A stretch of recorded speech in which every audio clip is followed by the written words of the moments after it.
歌戲團棉花園推出新的歌戲《春鳥阿修羅》，這出戲啊是對不夠天龍八部落去改編，嘛加入傳統的劍俠歐貝拉，加創新的多媒體影像來呈現新的舞台風格。丹天混淆阿修羅，立後手所至。人道手點功夫，這是棉花會戲劇總團新的奇幻歌戲出《鳥阿修羅》，故事改編佛教天龍八部，在講各方勢力找找舍利子的過程，嘛是探討劇網人性的當代具現。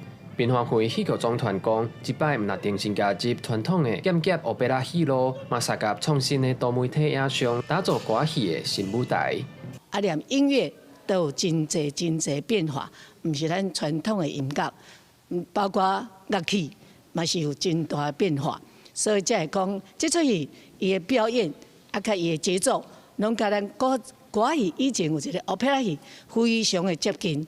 棉花會佇1929年成立，是台灣重要的歌戲團。棉花會講，這擺除了有真濟出場演員，嘛互中正各中的學生做伙加入演出，希望有較濟少年人做伙加入傳統藝術，甲歌戲傳承落去。阮的表演者嘛，希望有更較少年，更較濟青春的肉體加入。啊，其實我們也很希望可以有多元的元素啦。所以除了傳統戲劇的演員以外，阮舞者、武術、舞蹈，我們都有新的突破。啊，那鳥阿修羅自9月18到9月20，佇國家戲劇院演出。劇團講希望透過奇幻類的歌戲表演，吸引少年族群挖進傳統戲。記者郭正王志剛台北報道。